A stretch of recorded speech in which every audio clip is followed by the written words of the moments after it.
Hello दोस्तों, नमस्कार। SM किसी चैनल में मैं आप सब लोगों का दिल से बहुत बहुत स्वागत करता हूं। दोस्तों, इस वीडियो में हम लोग बात करने वाले एक बहुत ही कमाल के टॉपिक के बारे में। देखा गया तो अलग अलग मतलब कंपनी से रिलेटेड अलग अलग कमेंट आ रहे थे, बट सबका अगर देखा गया तो एक ही डाउट यहाँ पे हम लोग को कॉमन देखने को यहाँ पे मिल रहा था। तो चलो इसी एक वीडियो में ये एक इंपॉर्टेंट चीज़ को हम लोग यहाँ पे कवर करेंगे। एंड अगेन कह रहा हूँ दोस्तों, अगर ये चीज़ अगर आपको समझ में आई ना, तो आपको एक्चुअल में शेयर मार्केट यहाँ पे समझ में आएगा। वरना क्या हो जाएगा, यस वो तुक्केबाजी होगी कि बस पैसा लगाओ, चल गया तो ठीक है, एंड अटक गया तो आपको बताइए फिर मार्केट खराब है, फ्रॉड है, वो चीज़ें चलती रहती है। टॉपिक किससे रिलेटेड है दोस्तों? तो रिसेंटली हम लोगों ने देखे हैं वापस आईपीओ का टाइम हम लोग को देखने को यहाँ पे मिल चुका है। बहुत सारे कंपनी के आईपीओ ऑलरेडी आ चुके हैं, बहुत सारे बड़े बड़े कंपनीज के आईपीओ पाइपलाइन में अभी आने वाले हैं। बट अभी अगर हम लोग यहाँ पे बात करें, रिसेंटली काफ़ी सारे आईपीओ हम लोगों ने यहाँ पे देखे थे। और आईपीओ में चर्चा किस चीज़ की होती है सबसे ज़्यादा? यस, कोई आईपीओ अगर एकदम सॉलिड लिस्टिंग गेन अगर दे देता है तो उसकी चर्चा सबसे ज़्यादा होती है। एंड इसमें होता क्या है, हमेशा की तरह जैसे मैंने आपको बताया कि शेयर मार्केट में दो तरीके से लोग यहाँ पे क्या हो जाते हैं, शिकार उनका यहाँ पे हो जाता है।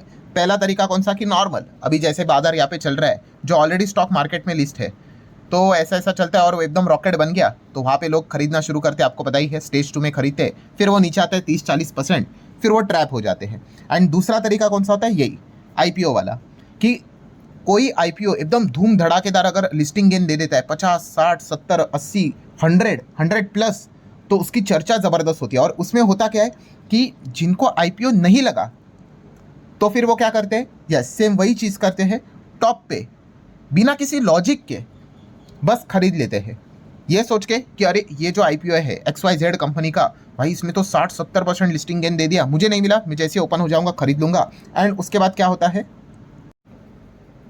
कि वो कुछ ही टाइम के बाद अगर चलना नहीं शुरू होता है और नीचे आ जाता है तो फिर वो मतलब फंस जाते हैं उसमें। तो इसी से रिलेटेड अगर मैं बात करूँ तो अलग अलग कंपनी से रिलेटेड सवाल यहाँ पे आ रहे हैं। जैसे कि अगर बात कर ले एल जी की अगर मैं बात कर लूँ तो एल ने भी सेम हो गया, 50% का हम लोग को ज़बरदस्त प्रीमियम के ऊपर वो लिस्ट होते हुए देखने को मिल गया। अब जिनको मिल गया भाई उनकी अच्छी बात है, जिनको नहीं मिला वो ब्लाइंडली खरीद देते हैं, ठीक है। एंड अब सवाल यहाँ पे क्या आ रहा है कि सर एल में देखा गया तो अब कोई मूवमेंट क्यों नहीं आ रहा है, वही भाव हम लोग को रोज़ देखने को मिल रहा है, ये एक चीज़ देखने को मिल गई। सिमिलर वे एनएसडीएल की बात कर ले, एनएसडीएल में भी हम लोगों ने देखा जिनको मिला 10% का प्रीमियम मिला, और उसके बाद तो हम देख सकते उसी दिन 17% तक वो चला गया था, और नेक्स्ट दिन और ज़्यादा भाग के मतलब 2 दिन में ही 30-35% प्लस चला गया। अगेन सेम फेवरेट चीज़, जो चीज़ भागेगी उसके पीछे लोग भागेंगे, खरीदेंगे। फिर उसके बाद क्या हो गया, एनएसडीएल नीचे आ गया। सेम वही चीज़ कि ये अब नीचे यहाँ पे आ रहा है। उसी के साथ साथ अर्बन कंपनी की बात कर ले, इसका भी आईपीओ आया था, 57% तक लिस्टिंग गेन प्रीमियम के ऊपर हम लोग को हिट होते हुए देखने को मिल गया। एंड उसके बाद आप देख सकते हो 64% तक बाद में हम लोग को जाते हुए देखने को मिल गया। एंड इसकी कहानी भी वैसे ही कि फिर बाद में क्या हो गया, नीचे आ गया। मतलब हम तीनों में पैटर्न देखेंगे तो पैटर्न क्या कॉमन था, यस इन तीनों कंपनीज में जो लिस्टिंग गेन था मतलब वो प्रीमियम के ऊपर लिस्ट हो गए, और काफ़ी अच्छा डिसेंट लिस्टिंग गेन हम लोग को देखने को मिल गया, ठीक है। और जिनको ये नहीं मिला फिर उन्होंने क्या किया, यस एकदम टॉप लेवल पे यहाँ पे खरीद लिया। एंड अब तीनों हम लोग को ऐसे थोड़े थोड़े करके, एलजी तो थोड़ा अभी जस्ट स्टार्ट ही हुआ है, बट यस नीचे देखने को यहाँ पे मिल रहे हैं। तो इससे रिलेटेड अब सबसे ज़्यादा सवाल कौन सा आ रहा है कि क्या अगर देखा गया ये जो आईपीओ अभी हम लोग को देखने को मिले 3 कंपनियां, क्या ये अगले Bajaj housing finance and Tata tech बनने वाले हैं? अब आप बोलोगे कि इनको अगला Bajaj housing finance and Tata tech क्यों बोला जा रहा है, भाई इसके पीछे का लॉजिक क्या है? तो दोस्तों ये दोनों आईपीओ भी ज़बरदस्त हिट थे। कौन सा, बजाज हाउसिंग फाइनेंस की बात करें तो आप देख सकते हो ये तो भाई साहब 114% प्रीमियम पर हम लोगों को लिस्ट होते हुए देखने को मिला था। मतलब मोर देन डबल लोगों का पैसा बना, जिनको मिला था उनकी लॉटरी लगी थी। और आईपीओ का साइज भी काफ़ी बड़ा था, ठीक है, और शेयर होल्डिंग कोटा भी था बजाज फाइनेंस के चलते, तो काफ़ी लोगों को ये लगा था। ये भी आईपीओ ज़बरदस्त एकदम मतलब फर्राटेदार तेज़ी के साथ एकदम खुला था यहाँ पे ऊपर। एंड सेम कहानी रिपीट, जिनको नहीं मिला वो ब्लाइंडली बस ऐसे ही खरीद लेते हैं, एंड फिर वो क्या हो जाता है, नीचे आता है। सेम टाटा टेक की बात कर ले, टाटा टेक ने तो भाई मतलब बोलते हैं ना गदर ही मचा दिया था। सीधा 140% का प्रीमियम देखने को मिला था, 140% फुल ऑन धमाका हम लोग को देखने को यहाँ पे मिला था। बट आज के दिन की अगर बात कर ले, ये दोनों आईपीओ की अगर बात कर ले मतलब लिस्ट होने के बाद, यस टाटा टेक की बात कर ले या फिर बजाज हाउसिंग फाइनेंस की बात कर ले, दोनों में मैसिव गिरावट देखने को मिल चुकी है। आप देख सकते हो बजाज हाउसिंग फाइनेंस ऑलमोस्ट 30-35% नीचे, टाटा टेक रफली 40-45% नीचे है।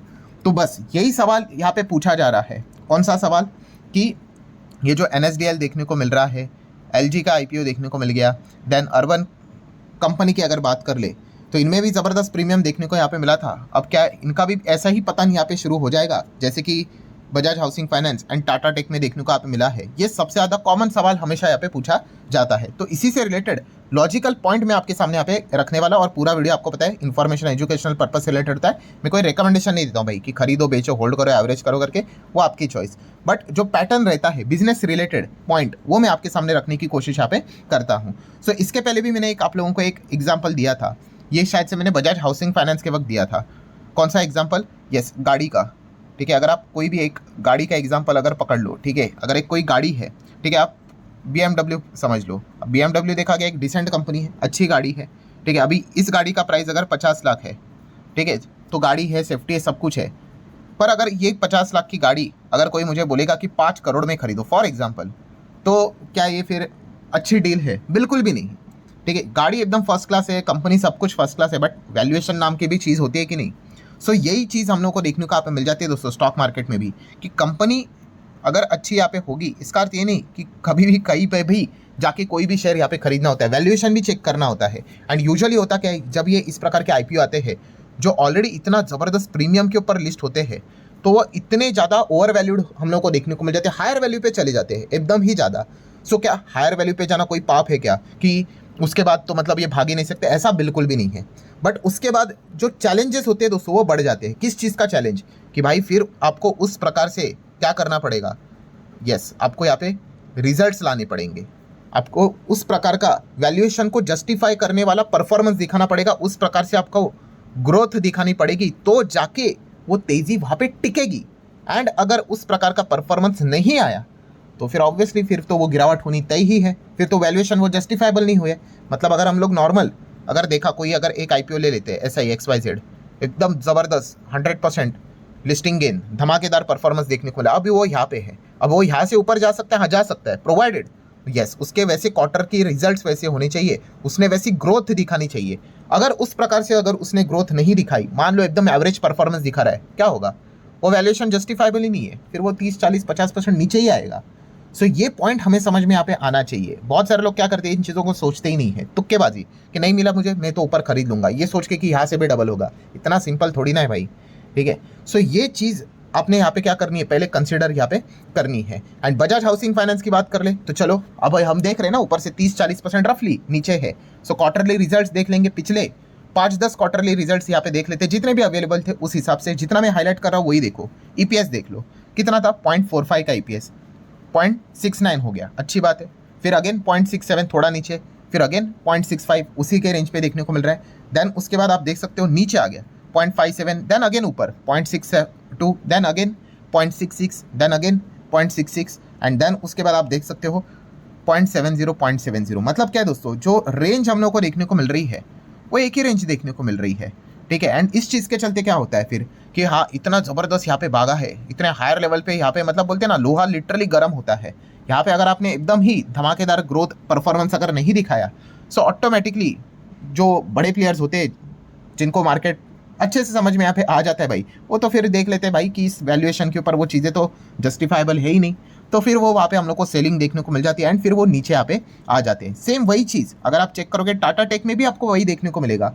टाटा टेक क्वार्टर के रिजल्ट्स ओपन कर लेते, इतने टॉप पे था, टॉप पे होना पाप है क्या? बिल्कुल भी नहीं, प्रोवाइडेड आप वैसे क्वार्टर के रिजल्ट ग्रोथ दिखा दो। तो चलिए देख लेते हैं इनका परफॉर्मेंस क्या है, पिछले वही 10 क्वार्टर के नंबर देख लो। EPS 5.3, then 4.7, then 3.9, then again 4.25, then उसके बाद अगर आप देखोगे अगेन 3.88, फिर 3.99, फिर 3.88, फिर अगेन 4.25 एंड देन अगर हम लोग यहाँ पे बात कर ले अगेन 4.25, 4 मतलब 4.5, 4.25, 4। अब समझ रहे हो एक ही रेंज में चीज़ यहाँ पे चल रही है।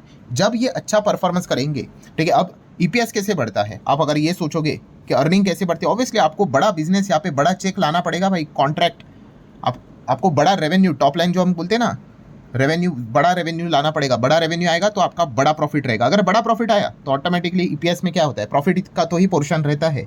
बड़ा प्रॉफिट कमाओगे तो आपका EPS भी अच्छा देखने को मिलेगा। सो बड़ा कॉन्ट्रैक्ट करना पड़ेगा, बड़ा बिजनेस यहाँ पे करना पड़ेगा, ठीक है। एंड ग्रोथ होनी चाहिए। बड़ा बिजनेस मतलब ऐसा नहीं कि आप बोलोगे सर देखो 1000 करोड़ का रेवेन्यू है, ठीक है भाई, लास्ट टाइम कितना था, लास्ट टाइम भी 1000 करोड़ था, तो फिर भाई ग्रोथ किधर है, ग्रोथ ही नहीं है।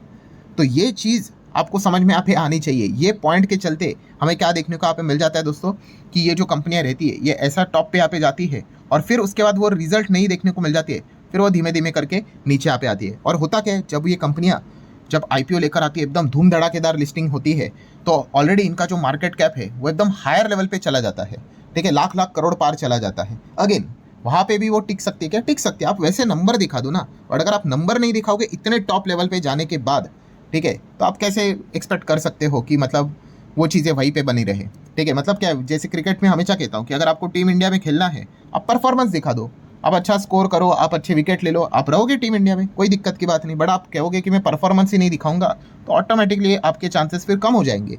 बस यही खेल होता है दोस्तों, और कोई रॉकेट साइंस नहीं है, पूरा धंधे का ही खेल होता है। अच्छा धंधा करो, सारी चीज़ें देखने को मिल जाएगी। एंड यही चीज़ अगर आप ये जो सवाल पूछ रहे थे LG, NSDL, अर्बन क्लैब, इन कंपनी से रिलेटेड, इन्होंने अच्छा परफॉर्मेंस दिखाना चाहिए, इनके नंबर्स देख लो, अच्छे नंबर्स आने चाहिए, ग्रोथ आनी चाहिए, तो कोई दिक्कत की बात नहीं भाई। हाँ, बट अगर कोई ग्रोथ नहीं है, नंबर्स नहीं है, तो फिर बॉस तो फिर तो गिरावट ही देखने को मिल जाएगी। ये कॉमन सेंस वाली बात है। और इसका एक और एग्जांपल ले लो, बहुत अच्छा वाला।